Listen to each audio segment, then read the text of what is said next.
Hello everybody, welcome back to Math 251. Guys, we are almost done with this term. This is the second to last section that we are studying in Math 251, so you guys are so close. Good job so far. This is a really great section all about something called linear approximations. But first, let's get through our mathematician of the day. Today's mathematician of the day is Valerie Thomas. She was a black mathematician who, using math, invented the illusion transmitter in 1980. Her work on this helped develop modern-day television, video games, and movies. So we have a lot to thank Valerie Thomas for. And did you know, in ancient Egypt, the symbol for 1,000 was represented by a lotus flower. The symbol for 10,000 was a finger. For 100,000, it was a frog. And for 1,000,000, it was a god with his hands raised in adoration. So I'm really glad that we have the numbers that we have now, mostly because I really stink at drawing. So all throughout the term, we have been talking about tangent lines, and we are going to use tangent lines in a very special application today. This application is called linear approximations. So I know a lot of us are engineers, and this kind of math will come in particularly handy for you because oftentimes we are dealing with really wild functions that involve trigonometry, exponentials, logarithms, etc. And if we want to find a really quick calculation using those kinds of functions, it's a heck of a lot easier to do it with a really good linear approximation to that equation rather than the actual equation itself. So this is actually very useful. All right, so here is our definition for the linear approximation to the function f at a point A. Suppose f is differentiable on an interval I containing the point A. Then the linear approximation to this function f at the point A is the linear function, we call it L of x, is equal to f of A, the function evaluated at A, plus f prime at A times x minus a for any x in this interval. So this is the linear approximation to f at a. What does this look like? Well, we have a function. Let's say our function f looks like this. And we have a point A. And I want to find a linear approximation, so a linear line basically, that is really close to the point A for the function f. So we have a tangent line here. And what a linear approximation does is we can see that on our interval, pretty close to the point A, our tangent line is actually a decent approximation to our function. Now, of course, the further away from this point A we get, the more terrible the approximation gets. But for a region really close to this point A, this linear tangent line is a pretty good approximation. So let me write this down. If in an interval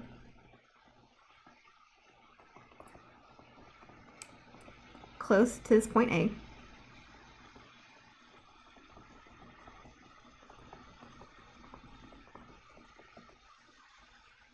the tangent line at x equals a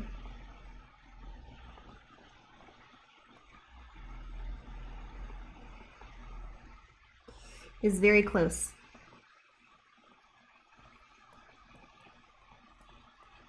to the value of f of a.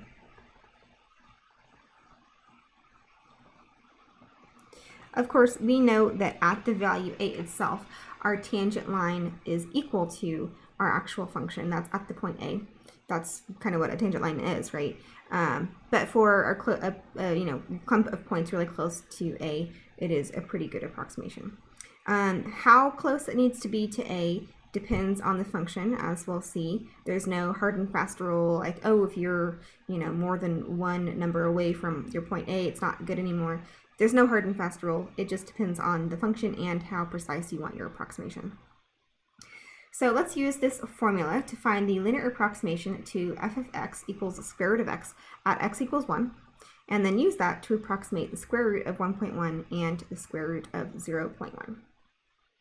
So our point here, our a value, is x equals 1 because we want to find the linear approximation at x equals 1. So our f of x is equal to the square root of x, or x to the power of 1/2. This makes f prime of x equal to 1/2 x to the negative 1/2, also known as 1/2 square root of x. That's our f prime. The a value is where I am forming my tangent line. In this case, it's x equals 1. So our a value is 1. And I have two x values that I am trying to find the approximation for, 1.1 and 0.1. The reason that my x value isn't the square root of 1.1 and the square root of 0.1 is because that square root is accounted for in our function. So we are trying to find the approximation of the square root, that's our function, of 1.1. So the values that we are trying to solve for are 1.1 and 0.1.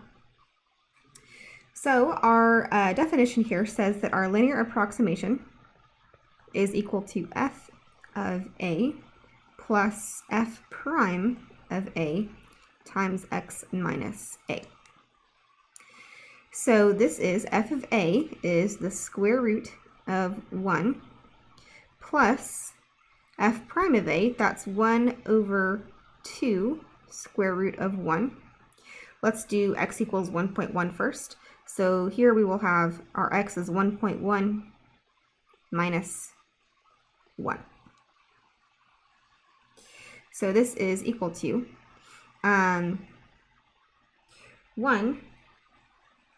plus 1/2 of 0.1, which is 1.05. So this is telling me that the approximate value of the square root of 1.1 is 1.05. So let's see what the actual value is. How close were we? Well, the actual square root of 1.1 is 1.0488. So these two numbers are pretty darn close. So this is a really good approximation. Real quick, I want to make a note. If I go back to my equation for L of x here, if I hadn't replaced my x with 1.1 and I just left x there, we would get the tangent line at the point 1. So let's go through that real quick. If I just want my linear approximation for any x, this would be f of a plus f prime of a times x minus a. So if I fill in my f prime and my a, I still get square root of 1 plus 1/2 square root of 1 times x, if I don't replace with my x value, minus our a value, which is 1. So this is 1 plus 1/2 x minus 1, or 1/2 x plus 1/2. And this is the tangent line to our function square root of x at the point x equals 1. So we can use this linear approximation in order to find the linear approximation of any point. So let's use this equation, 1/2 x plus 1/2, to find the linear approximation of 0.1. So this would be 1/2 x plus 1/2. So that is 1/2 times 0.1 plus 1/2, which is equal to 0.55.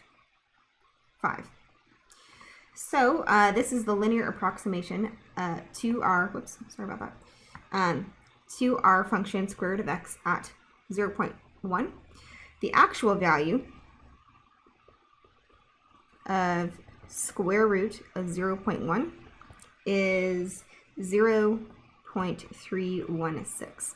So we can see here that this is not a great approximation, right? 0.55 and 0.316 are pretty far away from each other relatively. And that is because this point, 0.1, is pretty far away from where I have my tangent line, which is at the point x equals 1. So this just shows us that the further away we get from our tangent line, the worse our approximation gets. So let's do another example. We want to find the linear approximation to f of x equals sine of x at x equals 0 and use it to approximate sine of 2.5 degrees. First things first, when we are dealing with trig functions in this class, we always need to be in radians. Here I have degrees, so I need to convert this 2.5 to degrees. To radians. Convert to radians.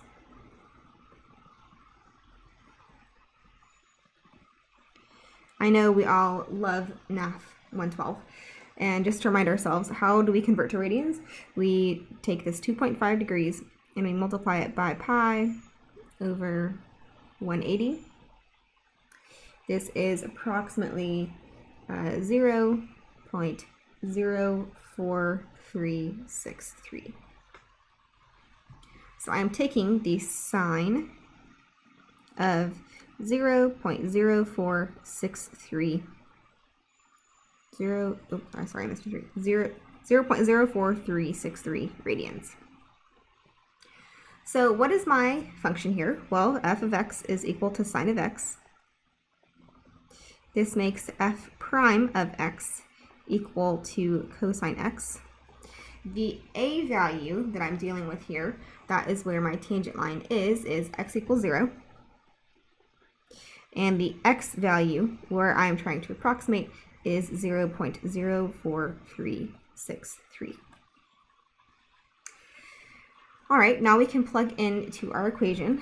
L of x is equal to f of a plus f prime of a times x minus a.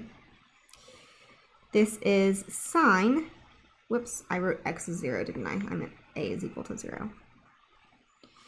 This is sine of 0 plus cosine of 0 times, I'm going to leave this x in here for now so that we get our tangent line.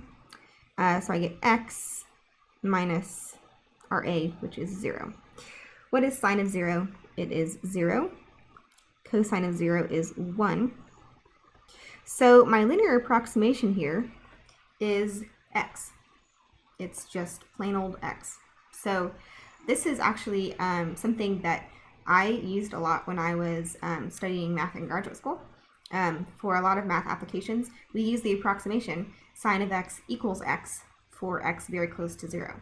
So maybe later on in some other math classes, you'll use this approximation as well. All right, so we have that the linear approximation to sine of x really close to 0 is just x. So this means that the linear approximation at the value 0.04363 is just 0.04363. What is the actual value of our function here? So actual value, what is the sine of 0.04363? It is 0.04362. Wow, so close. So the linear approximation here and the actual value here, they are very, very, very close. That is because we are really close to 0, and this approximation is very good. All right, so shifting gears a little bit here, let's talk about concavity. It might seem unrelated at first, but concavity can help us with a linear approximation. So why is this true? What does this look like? Well, let's say I have a function that is concave up. So it looks like a right side up U. And if I pick a point,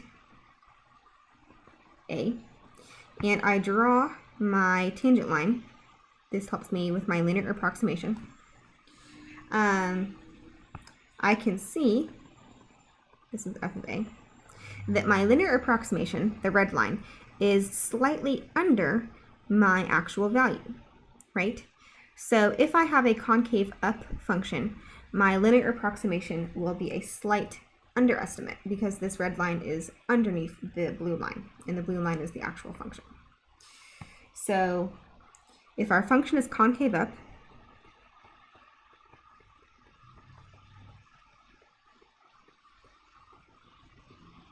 our linear approximation L of x underestimates the actual value.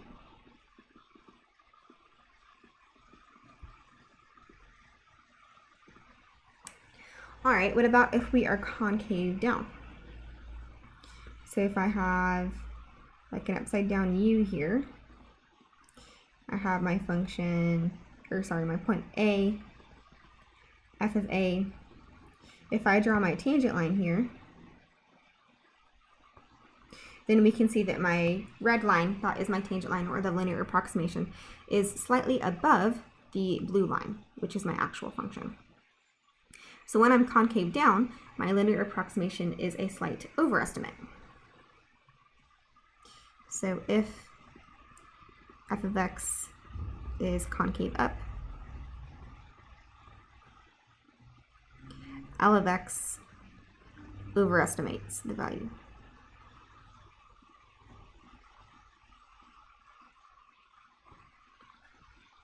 So this is how concavity helps us. We can figure out if our linear approximation is an overestimate or an underestimate. So let's use this in our next example. We want to find the linear approximation to f of x equals x to the power of 1/3 at x equals 1 and x equals 27. Then I want to approximate the cube root of 26, that's equal to 26 to the power of 1/3, and the cube root of 2, also known as 2 to the power of 1/3. Are these overestimates or underestimates, and which error is greater? So I'm going to split this into two parts because we have two different pieces here. We have x equals 1 and x equals 27. So in both of them, I have that my function f of x, oh shoot, I'm so sorry. So my function f of x is x to the power of 1/3, which makes f prime equal to 1/3 x to the power of negative 2/3. All right, in my first scenario here, my a value is equal to 1. That is where my tangent line will be.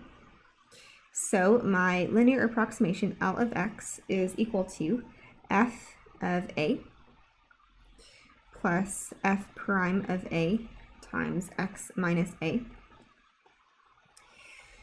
So f of a, that's 1 to the power of 1/3 plus f prime of a is 1/3 times 1 to the power of negative 2/3. I'm not going to replace my x with my number for now. I'm just going to leave it as x minus 1.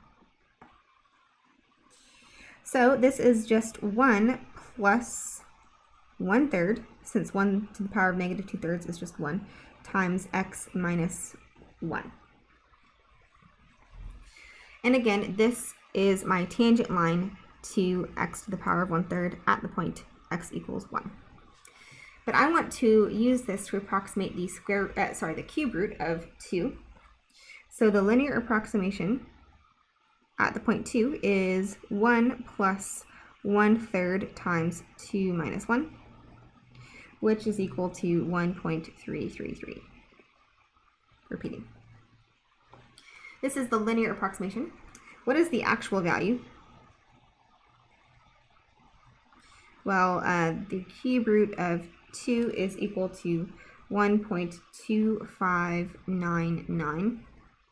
What is the difference here? The approximation L of 2 minus 1.2599 is equal to 0.073. Okay, so that is for a equals 1. What about for a equals 27? Let's see what's going on here.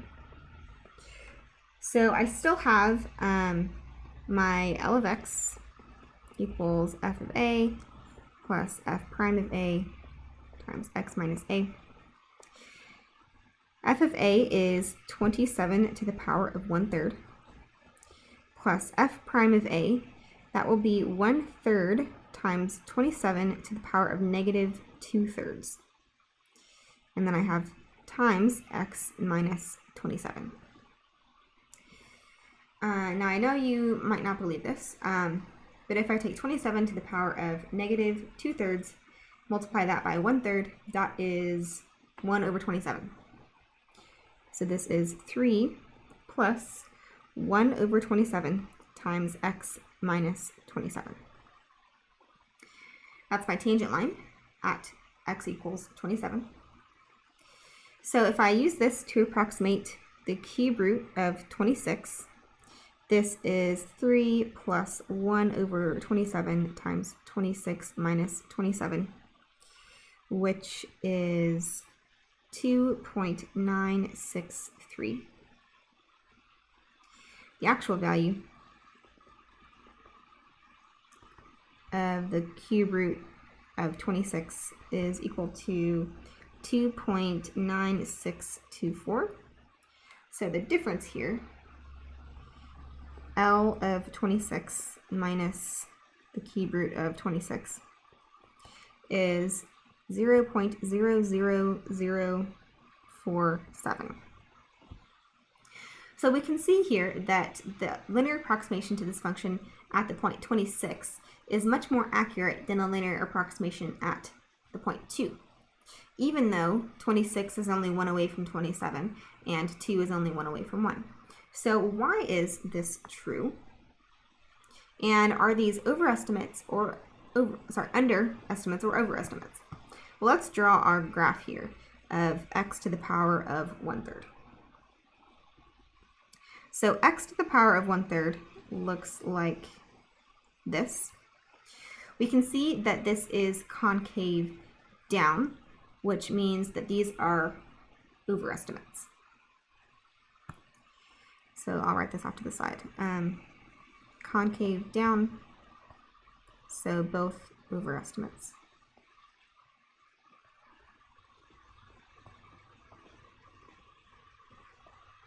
So why is the cube root of 27 so much closer to the actual value here? Well, I see if I have 27 way over here, and I have 1 over here, we can see that the curvature, or how curved the graph is at 27, is way less than at the point 1, right? So if I draw my tangent line at this point 1, I see that because the curvature is greater, my estimate isn't as good for as long. But if I draw my tangent line here at 27, since the curvature is so slight, we see that the approximation is good or better for longer or further away from the actual point 27. So let's write this down. L2 is further off. The estimate is not so great because the curvature at x equals 1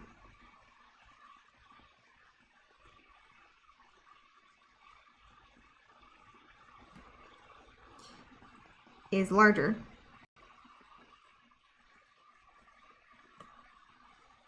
than at x equals 27.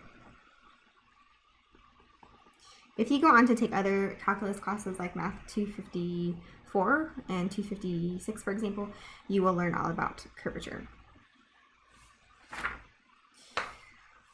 All right, so far we have been using the following formula for linear approximations.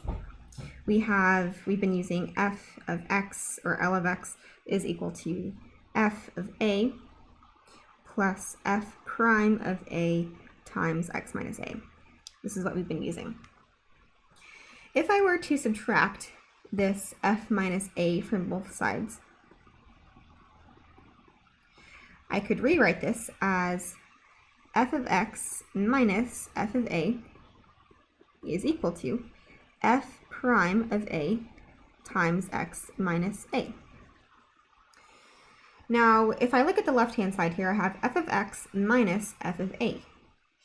If I have my 2 points x and a, then this represents the change in y. So I'm going to rewrite this as delta y.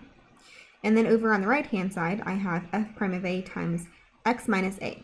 And this x minus a is the change in my x values. So I can rewrite this as delta x. So in other words, a change in y, that's the left-hand side here, delta y, can be approximated by the corresponding change in x, that is delta x, magnified or diminished by the factor f prime of a. Remember, f prime of a is just a constant. We are taking the tangent line at the point A, so that is just a constant. So yeah, we can rewrite this as delta y, change in y, is equal to f prime of a, whatever that number is, times the change in x. And we can formalize this using a theorem. Suppose f is differentiable on an interval I containing the point A. The change in the value f between 2 points, a and a plus delta x, is approximately delta y equals f prime of a times delta x. So basically what we just said, we just formalized it using a theorem.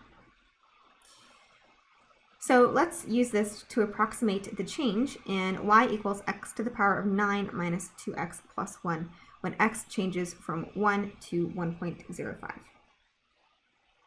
So where do we start? Where would our tangent line be? Our a value here would be at the point 1, since I'm changing from 1 to 1.05. How is our x changing? What is delta x? Well, it's changing by 0.05. Since I'm increasing my x value by 0.05. So delta x is equal to 0.05. And the equation that I want to use is delta y, that is the change in the value of a function, what I'm trying to find here, equals f prime of a times delta x. So what is f prime of a? Well, f prime of x is equal to 9x to the power of 8 minus 2. If I plug in x equals 1, I get f prime of 1 is equal to 9 minus 2, or 7. So our change in y, change in the value of the function, is equal to 7 times delta x, which is 0.05. This is equal to 0.35. So when our x value changes from 1 to 1.05, our y value changes by approximately 0.35. Let's write that down. When x increases from 1 to 1.05, y increases actually, since it's positive,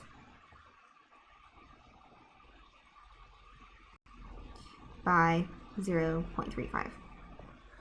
So this is only the case when our x value changes from 1 to 1.05. If I changed, for example, from 2 to 2.05, our delta x would still be the same, but our a value would be slightly different. So our delta y would be a little bit different since our a value is different. This is only true for the specific x values 1 and 1.05. All right, let's do one last example. We want to approximate the change in the surface area of a spherical hot air balloon when the radius decreases from 4 meters to 3.9 meters. All right, so I have that our surface area is given by what kind of equation? S, the surface area when we have a radius r, is 4 pi r squared. And what are we trying to find? We want to approximate the change in the surface area. That means delta, change, in S. So I want to find delta S. Our A value, or our original value, is 4 meters. So A equals 4. And our delta R is how our radius is changing. In this case, it's negative 0.1, since I am decreasing from 4 to 3.9. Our delta R is negative. So our delta S, according to our formula, we have delta S is equal to S prime of A times delta R. We want to find delta S, so I need to find S prime of A. Well, S prime of any R first is just 8 pi R. This makes S prime of 4 equal to 32 pi. So this gives me delta S equals S prime of A, which I just found to be 32 pi, times delta R, which was negative 0.1. And this approximates to negative 10.05. Does this negative make sense? Well, it does, right? If the radius decreases, then the surface area will also decrease. This means as the radius decreases from 4 meters to 3.9 meters, our surface area decreases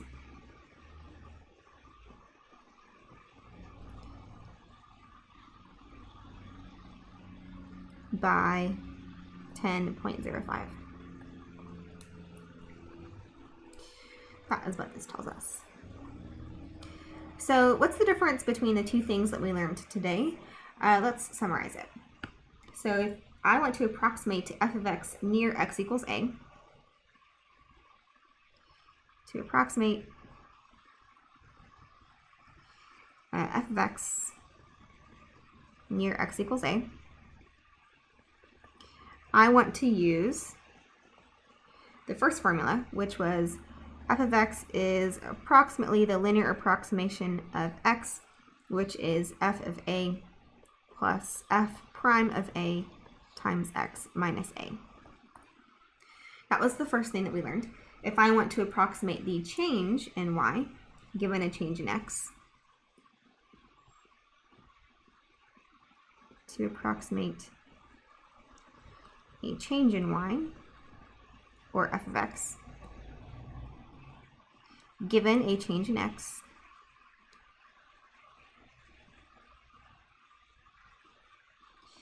near or from the point x equals a,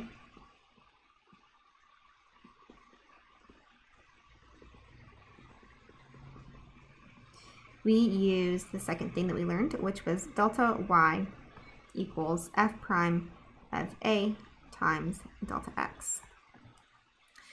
These two things are related and similar, but we use slightly different formulas for them, and they tell us slightly different things. So this is all about linear approximation. I hope you enjoyed this lesson. If you have any questions, I would love to see you at our Zoom meeting. Other than that, I will see you all next week. Have a good day.